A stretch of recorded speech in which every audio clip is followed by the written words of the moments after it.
Pemilihan makanan yang berkhasiat dan mempunyai nutrien mencukupi dapat mengekalkan kecergasan seharian sepanjang bulan Ramadan tanpa perlu ambil makanan dalam kuantiti yang besar.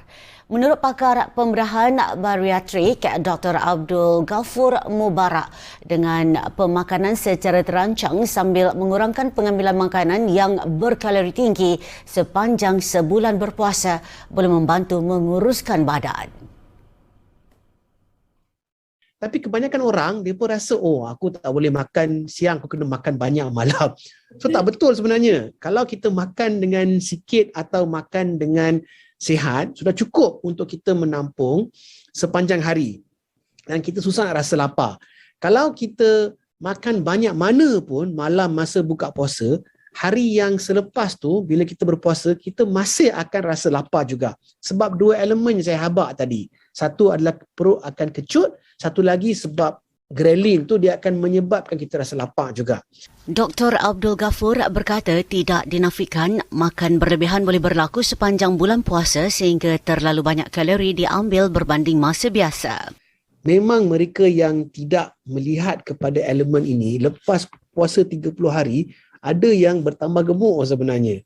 So sebab memang makanan masa bulan puasa merupakan makanan yang kita perceive sebagai jangka masa yang pendek. So aku nak makan apa, aku nak makan pun boleh. Tapi kalau kita makan seperti biasa, contohnya dulu kita makan sepinggan nasi dengan ayam, dengan sayur, dengan telur untuk malam, sekarang pun kita makan yang sama. Tak ada masalah dan saya rasa ini lebih baik sebenarnya sebab garanti kita akan kurus.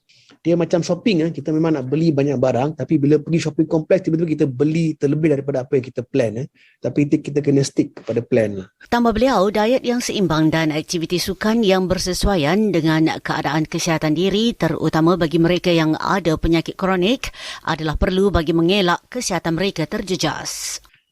Pertama sekali, elemen yang kita kena tambahkan dalam rutin adalah exercise.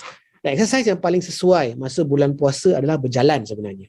So kalau kita boleh berjalan sekurang-kurangnya selama setengah jam dengan pace yang elok, sangat bagus. Dan kita kena faham semasa bulan puasa, aktiviti-aktiviti seperti berlari, berenang tak boleh lah. Berlari ke, mendaki ke, main tenis ke, main bola ke, boleh sebenarnya sebelum buka puasa, tapi mereka yang mempunyai masalah seperti darah tinggi, kencing manis, mereka harus berjaga-jaga sebab kepekatan darah pada bulan puasa akan bertambah. Sebab tak minum air kan, darah akan pekat. So bila darah itu pekat, dia boleh menyebabkan sumbat kepada saluran-saluran darah yang kecil. Beliau turut menasihati orang ramai agar pandai memilih gerai yang bersih dalam mendapatkan juadah berbuka bagi mengelakkan keracunan makanan. Perut kita adalah lebih sensitif daripada keadaan biasa sebenarnya. Sebab kosong kan, tiba-tiba kita makan makanan yang ada keracunan, memang ia boleh menyebabkan simptom yang sangat teruk. So, kalau kita dapat keracunan makanan masa bulan puasa, memang simptom dan penyakit dia lebih teruk berbanding dengan masa sebelum puasa.